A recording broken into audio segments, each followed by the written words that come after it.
Fintan, you were in Páirc Uí Chaoimh last night. As a Cork man, were you impressed with what you saw, especially after the week of everyone questioning the mettle in this Cork team? Yeah, it was an impressive response, and it probably had to be, really. I mean, like, you were down on Wild Track as well the previous week. Like, they only lost by a point in the end, and they hit 17 wide, so that was maybe some kind of maybe explanation for kind of the display. But like, it was very poor for a lot of stages. It kind of lacked energy. But definitely from the start last night, there was kind of a noticeable kind of increase in tempo. Work rate of the forwards was a lot better. That's been a kind of a charge that's been levelled at them a lot over the couple of years. Probably the best example of that was the time Declan Dalton and Seamus Harnedy turnover Ronan Mara before half time, and that led to Robbie O'Flynn being fouled, and Patrick Horgan scored the penalty. So yeah, definitely, and like even the way Kieran Kingston was, I suppose, his body language on the sideline and the way he was afterwards, I think it was a response to performance that he was more interested in, and some kind of a response after that first game. So obviously he made a number of changes. One of them was to take his own son Shane out. I presume that's down to UCC. He didn't start, and I mean, I don't think it was intended to be to Mark Coleman and Darragh Fitzgibbon to be playing that early either. I mean, they both came in by about the 25-minute mark because Tim O'Mahony went off injured and Aidan Walsh went off injured, and then Shane Kingston came in late.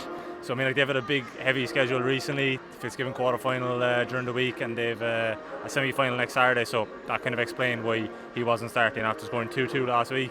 But then I suppose they gave him a chance to try out another couple of guys, and Alan Cadigan was really, really good inside. He's a very, very dangerous corner forward, but he's been kind of really beset by injuries as regards trying to get a clean runner for him. I mean, he played here in Gaelic Grounds last year, and it was his first championship game for Cork in 21 months. So that's been a big problem for his career, and then like he had a hip operation over the winter to clean up a problem. So I suppose it's kind of just getting a run of games for him and getting sharpness, and he definitely looked at last night. Got 3 points in the first half, set up a goal. Probably didn't get as much ball in the second half, and then Robbie O'Flynn got a goal at wing forward. Another guy who, he's the same age group as like Coleman, Fitzgibbon, and all that, but probably he's probably compared to them because when guys your own age make the instant step up, become established members of the team, and they win All-Star awards and this, you're going to be compared to them. Probably didn't get much game time last season, but he looked really, really sharp last night, got 1-3 from play. So I think they were probably the big two success stories from Cork's point of view as regards the changes that they made to the starting side. Do you think though that there was anything done to sort of suggest that Cork do have steel? Because this wasn't Tipperary at 100% in terms of like the team they put out there. And like Tipperary, I thought were quite poor. Barely won a ball up front. Barely delivered a decent ball up front. I wouldn't necessarily completely agree with that. I mean, like, I thought Mark Keogh and John McGaugh were very, very good. I mean, like, they still scored 125. Sorry, I mean closer to goal. There was never a threat from Tipperary at all. So it wasn't like.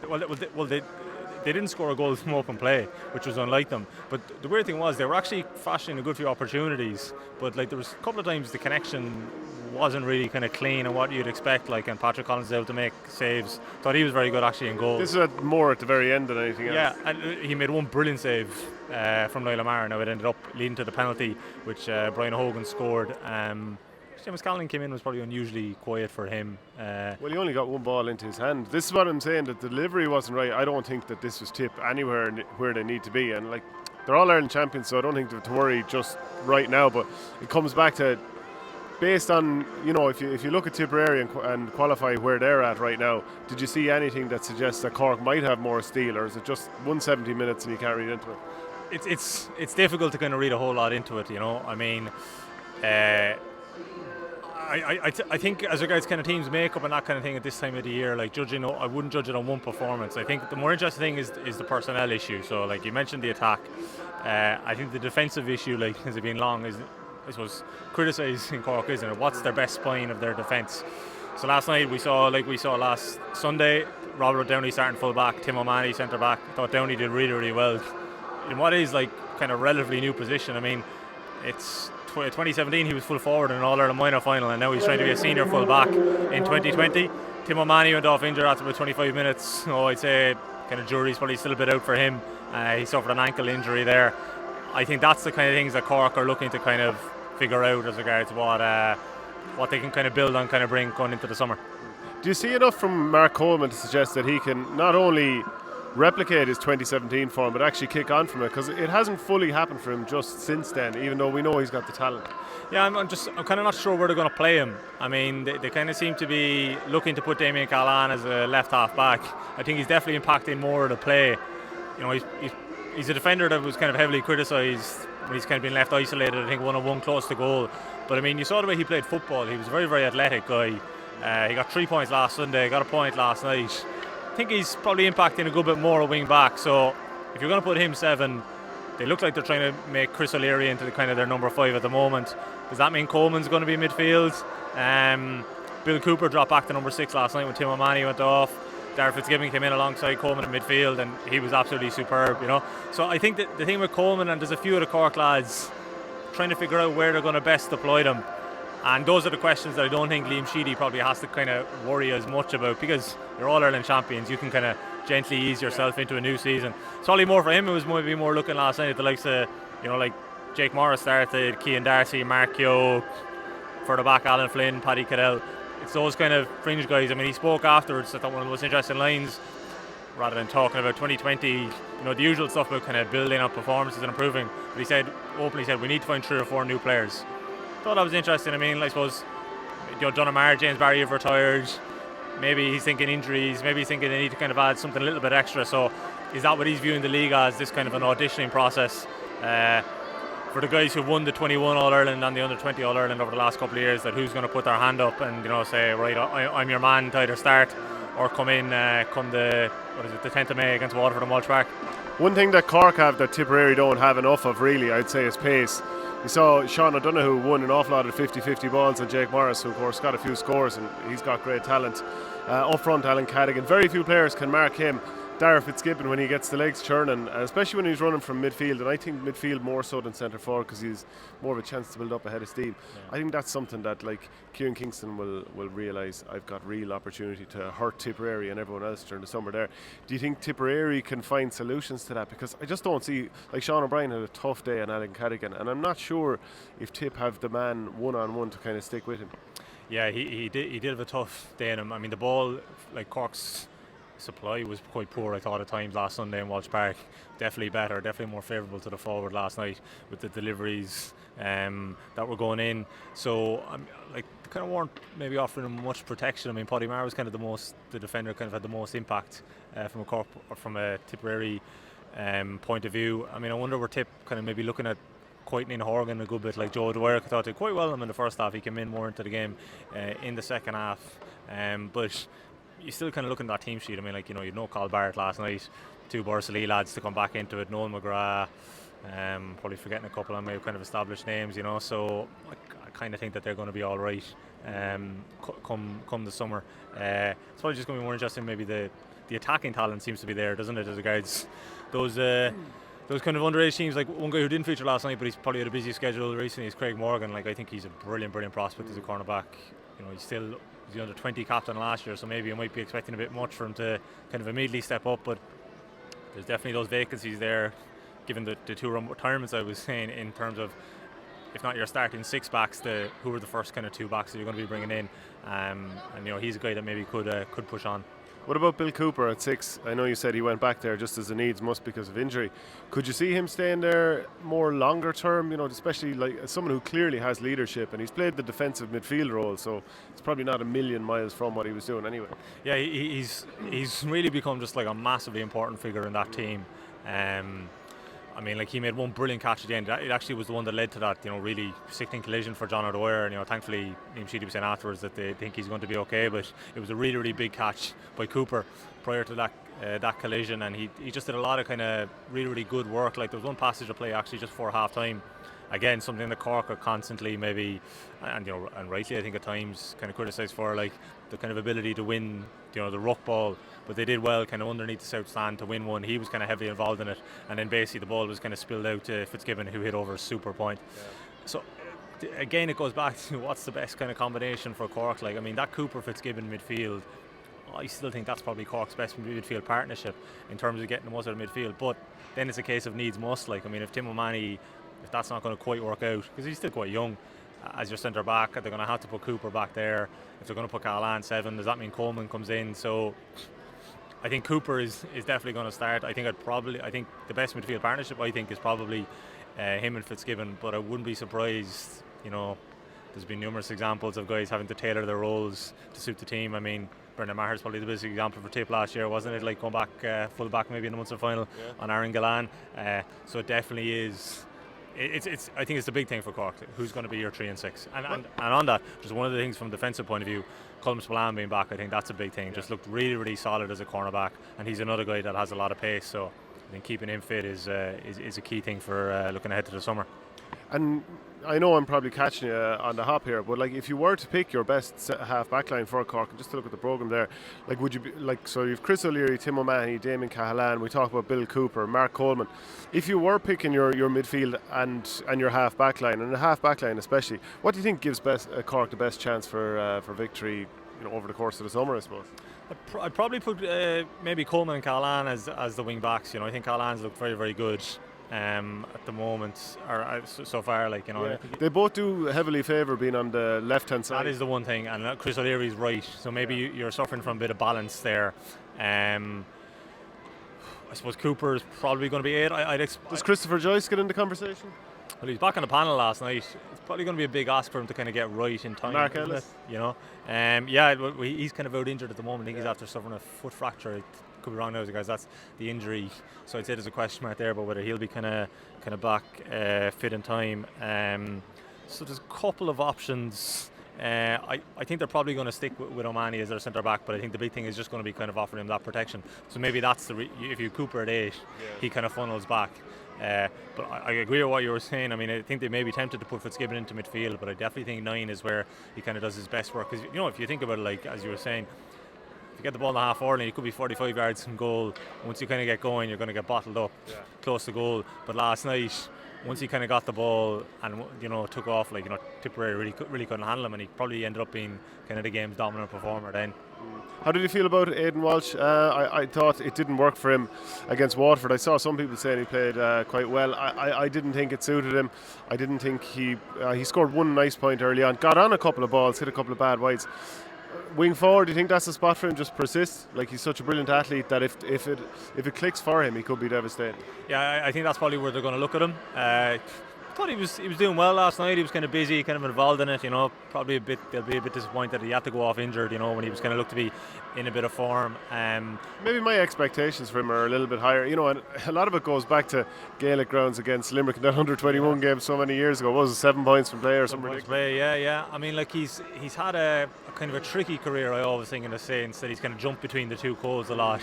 Maybe another full season of hurling behind him, that he might be able to kind of kick on a bit more this year. Maybe if not a starter, but I think they're probably going to be looking at him as an option, because they do need another kind of a grafter in that forward line, rather than it kind of being all about, I suppose, say Horgan and Cadigan inside, or if Robbie O'Flynn is going to start, Kingston. He probably offers them something a little bit different that maybe they don't have elsewhere. Sean Toomey didn't come on last night. He's probably a young guy that's probably viewed as probably being closest to that kind of a ball winning half forward that can put over the point, but probably kind of repeating myself, but there's a lot of kind of movable parts now in Cork at the moment, and I think it was positive the way some guys did last night, but I think as regards kind of settling on their starting 15, I'd say there's still a fair few more debates to be had between Kieran Kingston, Ger Cunningham and Dermot O'Sullivan. And what about Conor Lehane? Because got a goal after a minute or two against Waterford the first day. It wasn't really kind of mapped after that in the game. Comes on against Tipperary last night. He's been there, this is his 10th season now. We all know he's immense talent, but it's just putting it together for a full championship season, it just doesn't really ever seem to happen. Yeah, I think probably the best year he had was probably 17, I think, is the one that springs to mind for me. Did he suffer an ankle injury midway through that season too? Yeah, but remember, he was man of the match against Tipp the first day, and he was very, very good against Waterford as well. Didn't really kind of get on a huge amount of ball last night. He came on at a time when Cork were coming under a bit of pressure. Tipp were coming late on, and like we were saying earlier, it was probably the time of the game where they had their best goal scoring opportunities. Got the one from Brian Hogan with the penalty and kind of came close another few times. So again, if they have about 3 or 4 nailed ons, he's probably one of those guys that's going to be kind of pushing for those kind of last 2 spots. Not sure is he going to be in the kind of same guaranteed starter mode that he would have been in previous seasons. And so from a Tipperary point of view, Paddy Cadell started the game quite well, and I was trying to watch it back last night, and it can be, you know yourself, it can be very hard to watch back on TV and see where everyone is playing. He seemed to start off midfield. He was certainly there for the throw-in against Luke Meade. Then I'm pretty sure I saw him on number 10, who was Robbie O'Flynn. What was his role? He ultimately came off before half-time, bit of a discussion on the sideline, and afterwards Liam Sheedy explained to the likes of yourself that he had a back injury. Yeah, well, I suppose, look, when you're up in the press box, you're looking down and you're kind of trying to read body language when guys come off, aren't you? And especially in the first half. So, and it was interesting, we were chatting last night to Dennis Walsh of the Sunday Times was next to me, and like there was 4 changes in the first half, 2 on either side. So you're looking at it and you're trying to figure out, Aidan Walsh was the one who definitely looked like he was injured. Kingston said afterwards Tim O'Mahony was injured. It seemed He definitely hobbled off. It seemed Michael Breen was a tactical withdrawal. Goodell, Liam Sheedy said it was a back injury. I suppose, look, if you're reading the body language, he didn't look entirely happy. And again, he's had a busy schedule later with UCC, but he'd hit a couple of points. I thought he was kind of, himself and Alan Flynn were kind of moving between the two as regards kind of wing back in midfield. Bit of positional flexibility there, like, you know, so maybe they both kind of offer something. I think they're interesting cases because I suppose Goodell was kind of one of the stars of those underage teams, and then from the bit I would have seen of Killadangan last year, I think Flynn is a really, really good prospect. So it's a case for one, can he make the step up from underage form, and maybe the other for club form. I mean, you know, are either going to kind of start or maybe make their way into that team in 2020. In Goodell's case, maybe, you know, he's probably a bit more kind of time on the side. Will Flynn be kind of mid-20s, would it be? Yeah, he'd be heading that direction, and his brother Paul Flynn, or his twin brother Paul Flynn, came on. I think Alan Flynn might be sort of a horses for courses type player.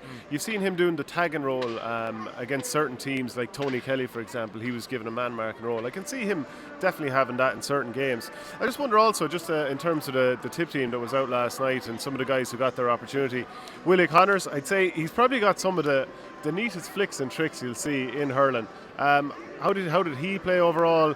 Keane Darcy, like you've mentioned, Alan Flynn there. Mark Keogh, I think he probably did pretty well. Yeah, I think it was kind of, you know, flashes of involvement of the likes of Connors and Darcy. Darcy did well after half time, right? He kicked a couple of good points. But I mean, ultimately Fitzgibbon was the kind of the dominant midfielder as the game went on, so Tipp were kind of struggling to kind of deal with him and get a foothold there. Like, they were doing well with John McGrath in the half forward line and Porrick Maher in the half back line, but without kind of their recognisable midfield starters, you know, it was kind of showing a little bit. Yeah, Keogh was definitely the one that stood out for me. Just like, I mean, he came out centre forward after starting in the corner, and, you know, anytime he got the ball, I mean, I think it was 4 from 4 as regards his shots at the post.